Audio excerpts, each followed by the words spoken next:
Hi, everyone. Judge Andrew Napolitano here for Judging Freedom. Today is Thursday, March 2nd, 2023. It's about 4 o'clock in the afternoon here on the East Coast of the United States. Scott Ritter joins us now. Scott, thank you very much for every time you come on the show. Thanks for having me. Of course, has Ukraine already lost this war? I believe so. I mean, and the big factor is what the Secretary General of the of NATO, I'm sorry, has pointed out.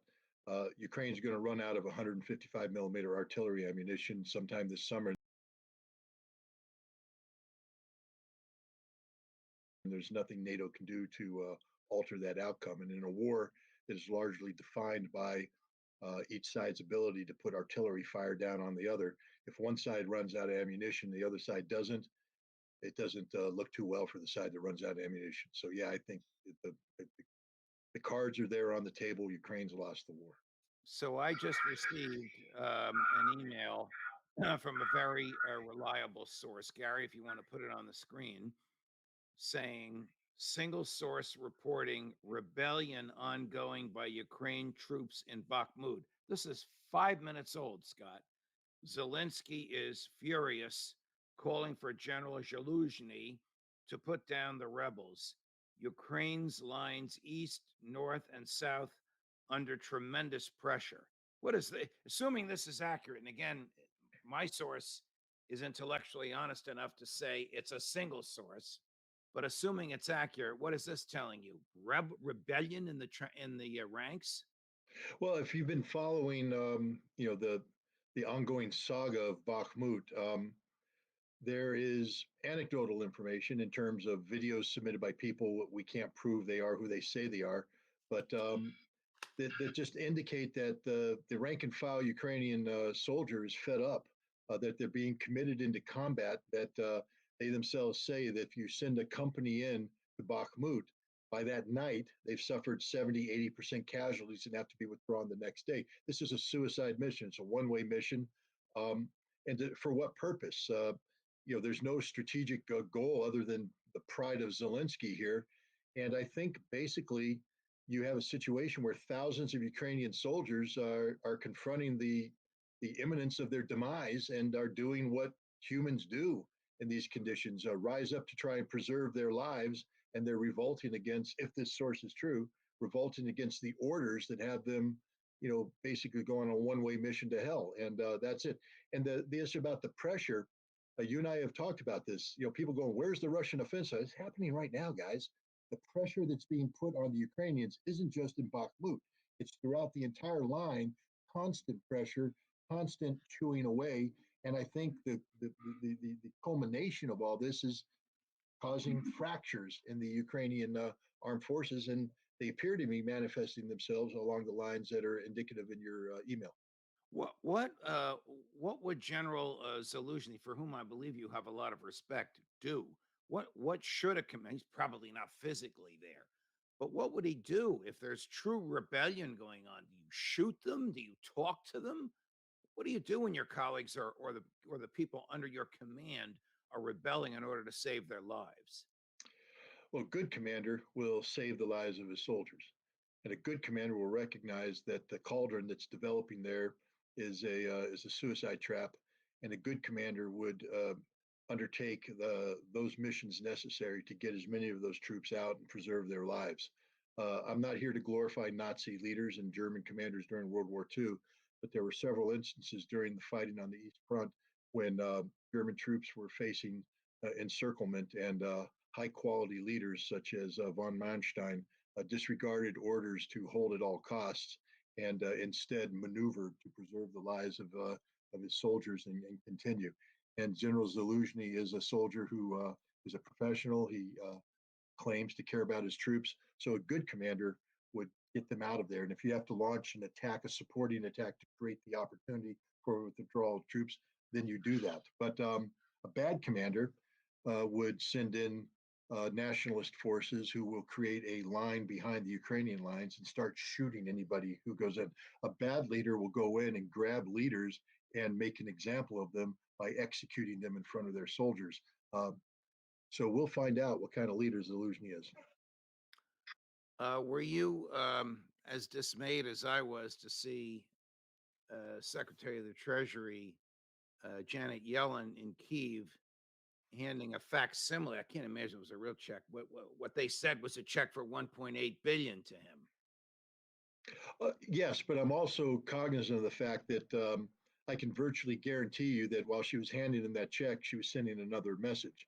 And that message is that the United States isn't a bottomless pit. And we know, I mean, there's been media reports have been saying this is the message going to Zelensky, especially after Biden spoke in Warsaw, where he was like, rah, rah, rah, we're here for you till the end, the bitter end, da, da, da, da. And then immediately the message went out, disregard the president.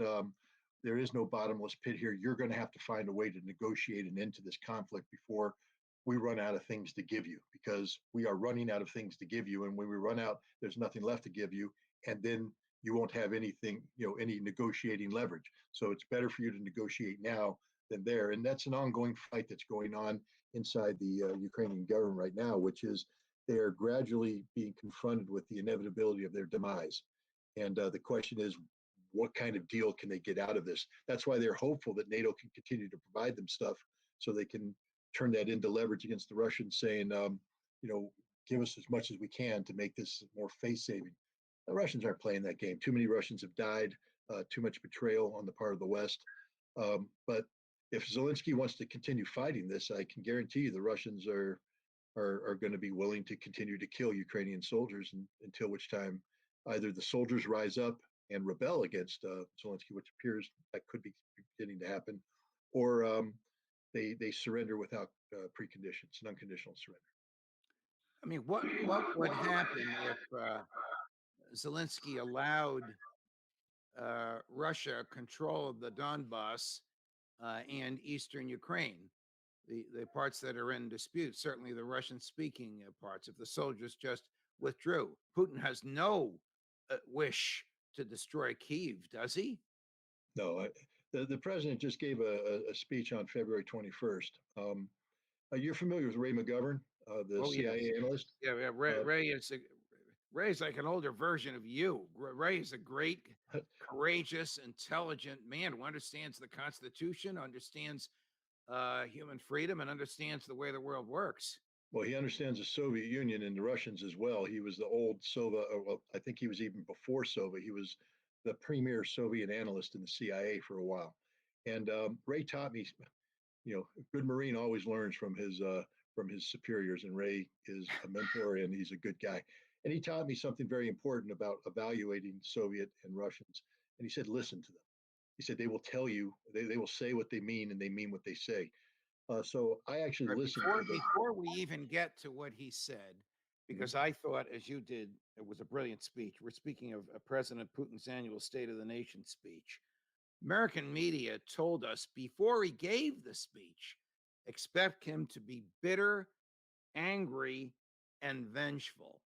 And then when he gave the speech, which wasn't bitter, wasn't angry, wasn't vengeful, was very articulate and measured, they said it was underwhelming. So, of course, there's no way that they could be pleased. They were more or less dumbfounded. You wrote a great piece with your take on it. I have a lot of notes from it, but I'll let you go through it. I mean, it more or less was his report card on the first year, and it didn't go exactly the way he wanted, but he's going to continue moving forward. It was a very And honest, he yeah, stated his very honest case. speech. Yeah, it was a very honest report, the good, the bad, and the ugly.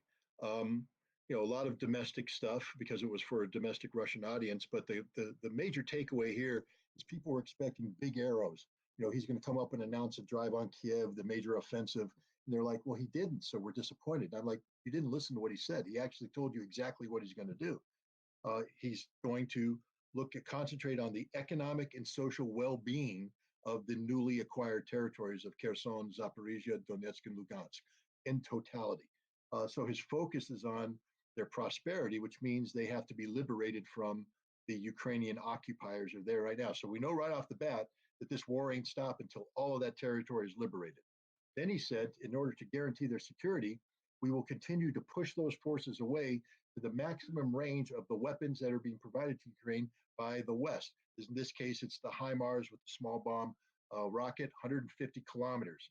So he's telling you right up that Russia's not going to stop advancing, that they've gone 150 kilometers inland. So anybody have any questions? There it is. The president said so. And I'll tell you what about Putin. The man don't bluff. When he says it, he does it. And that's what's going to happen. Let me quote him. Obviously, this is an English translation with which I know you will agree. He's talking about the military assistance being provided by the West to Ukraine, particularly long-range artillery systems, which you just mentioned. Here's the quote. The greater the range of these systems, the further away we will be forced to move the threat from our borders. Now, suppose these systems go 300, 400, 500 kilometers. Is he talking about the Polish border, which his predecessor Medvedev said last week? That's where we may have to go. If that's the systems that are provided, then that's the answer. Right now, again, he just put a number out there. I mean, he put, I'm putting the number based upon his words. The maximum range, 150 kilometers right now. Just go old school on me. Get a map, get the scale, get one of those compasses with the pointy end and the pencil. Gee, do they still make those things? I don't know. My kids have them from, but go out to 150 kilometers and then go to the border and start drawing it. And what do you get? You get Odessa. So a lot of questions. Is Russia going to go to Odessa? I think Putin just answered the question. Yes. You get Dnipropetrovsk. Is Russia going to go to Dnipropetrovsk? Putin just answered yes. Are they going to take Kharkov? Yep, they're going to take Kharkov too. Putin just answered all your questions, but he doesn't have to come out there and pound the table and point at a map and scream. He just calmly says this. And what he's saying is, don't blame me. It's your fault. You're the ones who've set the terms of this relationship. You provided them with weapons that threaten the Russian people. I'm the leader of the Russian people. I will protect them. So I'm going to push you back beyond the range of the weapons you provided to the Ukrainians. You also pointed out in your article, and again, this was for domestic Russian consumption, that he was quite praiseworthy of all the factory workers that are working around the clock to produce more hardware and more ammunition. And from that, you concluded, I think quite properly, but I want you to give a basis for it, that Russia is a nation mobilized for war. Absolutely. The whole presentation of his speech. First of all, he talked about the casualties. He talked about the need to take care of the casualties, the need to take care of the families, and he invoked the Great Patriotic War in doing so. So clearly, he has linked this current fight as being an existential struggle on par with the Great Patriotic War. Now, here in America, we can go, that's Great Patriotic War. It's his World War II. The Great Patriotic War is his terminology for World War II. Correct. And the important thing about that is, again, I may have asked you this question before, but I'll just throw it up for the audience. When was the last time we truly celebrated Victory in Europe Day? Not for a long time. Well, when's the last time they celebrated it? Every year. May 9th, they celebrate it. And yes, one of the reasons we don't celebrate it is because we're running out of veterans to support. So we identify the war based upon the guys who fought the war, guys and gals. Right. They identify it as part of their culture, their history, their gut. They have something called the Immortal Regiment, and it is something to behold. All the people of Russia come out to the streets and they hold the photographs of their grandparents, their great-grandparents, or their current relatives. Anybody who served then, died, served today, they march, because this is a nation that will never forget the Great Patriotic War, the Second World War. So when the Russian president invokes that to the current struggle, this is visceral. It's serious. He means it. And then he turned around and said, our defense industries are working constantly around the clock, producing the weapons we need to fight this struggle and to prepare ourselves for a future struggle. Russia is a nation at war. Everybody's like, well, where's the declaration of war? He didn't make it, but he just told you. Listen to what the president said. Now ask yourself, where's American defense industry? Are we cranking things out 24/7? Have we mobilized new factories? Are we working around the clock? Have we called this an existential struggle? Have we mobilized the support of the American people? Has President Biden said anything that gets the American people up out of their seats ready to march today? No, we're not a nation at war. And yet we claim to seek the strategic defeat of Russia. Ain't going to happen. He actually said that the West is waging a war of economic aggression intended to destabilize our society from within. I mean, that is not only true, it is shockingly candid and direct Absolutely. from the leader of a nation. So he doesn't But he pull also said, punches. but he also Go ahead. said they're winning. He said, you may be seeking that, but guess what? We actually are winning. We are thriving. Your sanctions haven't worked. We are, I mean, think about it. It's a nation that's been subjected to the most stringent economic sanctions in modern history, and it's a nation at war. Whenever we go to war, we're into deficit spending, deficit spending, deficit spending. And instead, what he's saying is our economy's recovered from the sanctions, our economy's growing, and we're running a budget surplus. When was the last time America went to war and ran a budget surplus? When Probably, was the last time we probably ran a budget never. surplus? I mean, he talks about uh, Russia will not destroy our own economy in pursuit of cannons over butter.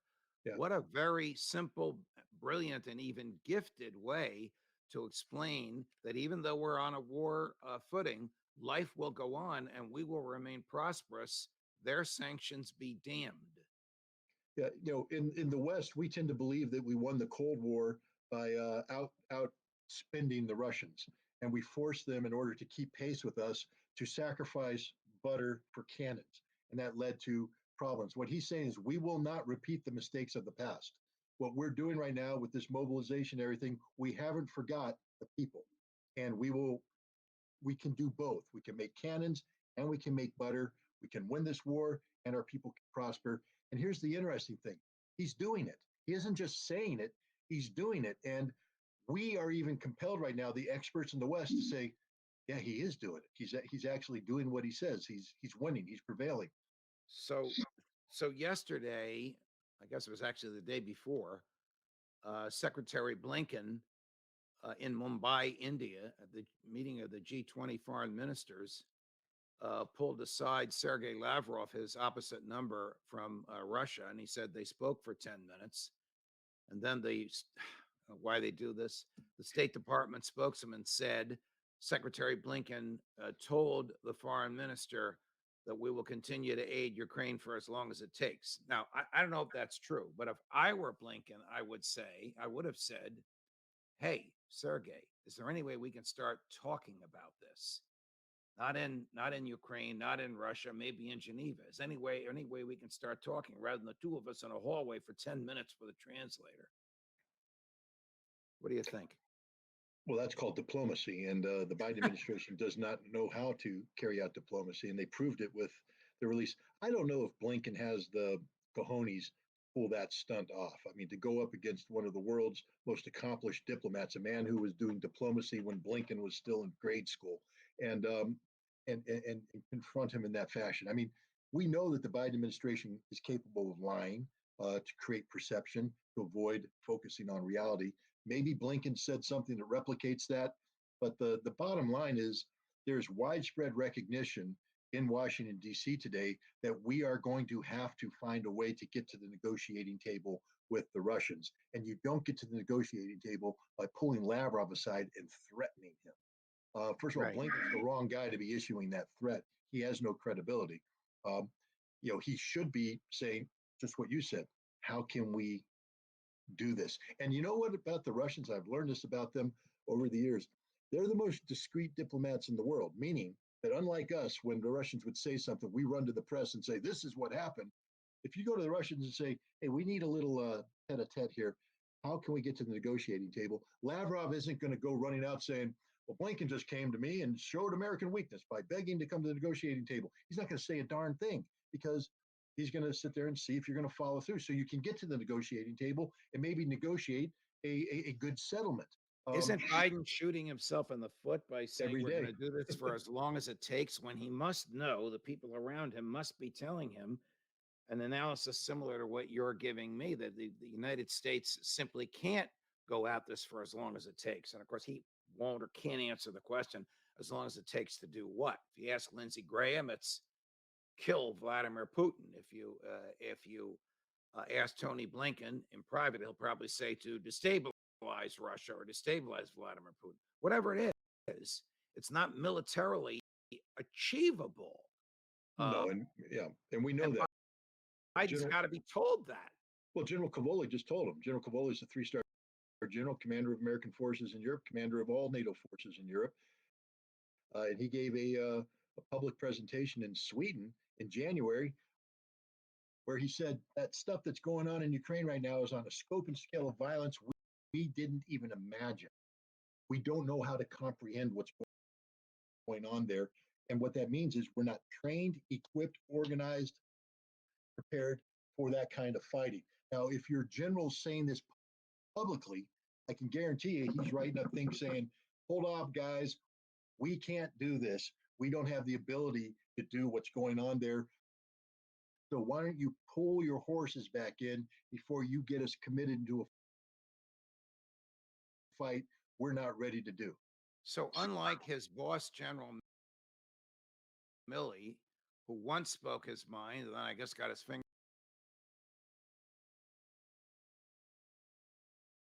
burned and now says what he thinks his boss, the president, wants to hear. This supreme allied commander in Europe speaks his mind publicly. Would he have told Secretary of State of Defense Austin, his boss, that he was going to say this before he said it? Is he getting ready to retire? Or Well, generally speaking, whenever military personnel of that caliber, that rank, with that kind of responsibility, before they give a public presentation of this nature, the comments are vetted and approved, and also possible questions that could be asked, the answers are prepared. So there's no doubt in my mind that what he said is something that was approved to be said, and he picked that form to say it, to send a signal to other military people out there to calm this thing down. Stop trying to create the perception that NATO is ready to go forth and conquer. We can't. We're not ready for this. We don't have the ammunition for this. We don't have the training, the organization. We don't want this. And that's why he gave the statement, and it's been picked up. And hopefully things are going to calm down. Look, Biden knows that this war is over. He knows it. Everybody knows it. Even the Ukrainians are beginning to know it. And now the question is, how do you disentangle yourself from this mess that you've made with as minimal loss as possible? And I'm not just talking about the loss of Ukrainian lives, because believe me, that's the last thing on our minds. We don't care about them, because if we did, we wouldn't have allowed this situation to occur where hundreds of thousands are dead, millions are wounded, tens of millions are displaced, $1 trillion of infrastructure damage. That tells me we don't care about the Ukrainians, but we do care about saving face. And so they're trying to find a face-saving mechanism to disentangle themselves and get out of this. And that might be a bridge too far, but hopefully they're working in that direction. Scott Ritter, always a pleasure, my dear friend. Thank you for joining us. Thanks for having me. Oh, and thanks for keeping the dogs on the second floor. All the best, Scott. Thank you. Judge Napolitano, thank you so much for watching us, my dear friends. Judge Napolitano for Judging Freedom.